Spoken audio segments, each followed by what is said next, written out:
তৃতীয় দফার লোকসভা নির্বাচনের আরও খবর জানাতে পশ্চিমবঙ্গ থেকে আমাদের সঙ্গে যোগ দিচ্ছেন সহকর্মী শুভজিৎ পুততুণ্ড। শুভজিৎ, তৃতীয় দফার যে নির্বাচন, সেই নির্বাচনে আসলে সহিংসতার সম্ভাবনা কতটুকু আছে, এবং সেই সাথে জানতে চাই যে সহিংসতাকে ঘিরে ভোটে নিরাপত্তার ক্ষেত্রে ভারত সরকার কী ধরনের উদ্যোগ বা তৎপরতা রয়েছে?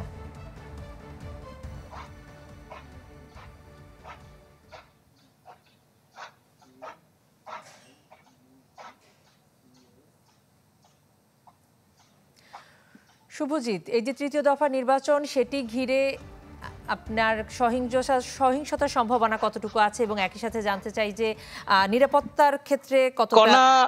কণা প্রথম থেকে বলে রাখি যে ইতিমধ্যে দফার নির্বাচন সম্পন্ন হয়েছে। গোটা দেশব্যাপী আপনি যদি দেখেন প্রায় 200-র বেশি আসনে নির্বাচন হয়ে গিয়েছে এবং তৃতীয় দফার নির্বাচন চলছে। তৃতীয় দফার নির্বাচনও যদি আপনি দেখেন 95টির বেশি কেন্দ্রে কিন্তু নির্বাচন রয়েছে, 12টির বেশি রাজ্য এবং কেন্দ্রশাসিত অঞ্চল মিলিয়ে নির্বাচন।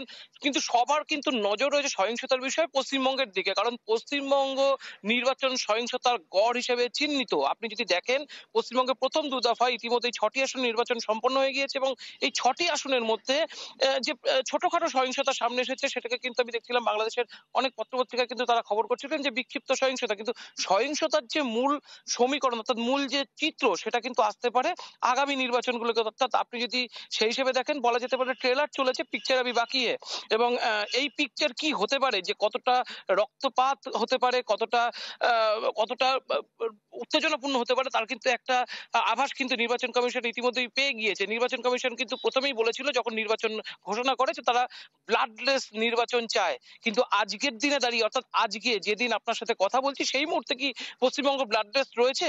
একেবারেই নেই। পশ্চিমবঙ্গে যদি আজকের দিনে তাকিয়ে দেখেন, আজকেও একেবারে বাগুইহাটি অর্থাৎ বারাসাত লোকসভা কেন্দ্রের আন্ডারে একজন তৃণমূল কর্মী তিনি কিন্তু নিহত হয়েছেন, তিনি খুন হয়েছেন। এবং কিছুটা দূরে যদি আপনি দেখেন দক্ষিণ কলকাতা, সেখানেও কিন্তু একজন বিজেপি কর্মীকে তৃণমূল কর্মীদের বিরুদ্ধে অভিযোগ কোপানো হয়েছে রীতিমতো। এবং এই মুহূর্তে দক্ষিণ যে একদম লোকসভা কেন্দ্র কলকাতা, সেখানে কিন্তু ব্যাপকভাবে বিজেপি কর্মীরা বিক্ষোভ চলছে, বলছে যতক্ষণ না দোষীরা গ্রেপ্তার হবে সারা রাত বিক্ষোভ চলবে। এবং এটা কিন্তু একটা সামগ্রিক ছবি।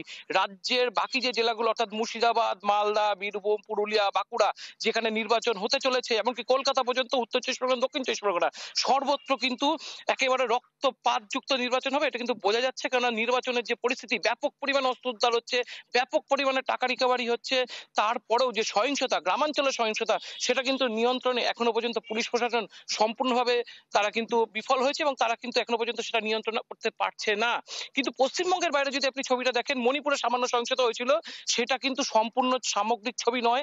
দক্ষিণ ভারতের যে নির্বাচনের ছবি, সেটা কিন্তু পশ্চিমবঙ্গ বা ভারত তার সঙ্গে কিন্তু একেবারেই ম্যাচ করে না। দক্ষিণ ভারতের ছবি বা উত্তর ভারতের ছবি বা সহিংসতাপূর্ণ যে উত্তরপ্রদেশের ছবি ছিল, সেটাও কিন্তু আজকের দিনে অতীব শান্তিপূর্ণ। ভারতের নির্বাচনের সামগ্রিক ছবি সেই হিসেবে যদি বলা যায়, পশ্চিমবঙ্গের যে 4 কেন্দ্র তৃতীয় দফার নির্বাচন হতে চলেছে তাতে সহিংসতার আশঙ্কা রয়েছে, কিন্তু বাকি যে 91খানা কেন্দ্র ভারতের 12টি রাজ্যে রয়েছে, সেখানে কিন্তু সহিংসতার যে পুরো ছবি সেটা কিন্তু অনেকটাই শান্ত। নির্বাচন কমিশন সেটা নিয়ে অনেকটাই নিশ্চিন্ত। কণা। শুভজিৎ, আপনাকে অসংখ্য ধন্যবাদ। শুভজিৎ পুততুণ্ড আমাদের সঙ্গে যোগ দিয়ে জানাচ্ছিলেন যে তৃতীয় দফার যে লোকসভা নির্বাচন, সেই নির্বাচনের খবর পশ্চিমবঙ্গ থেকে যোগ দিয়েছেন তিনি।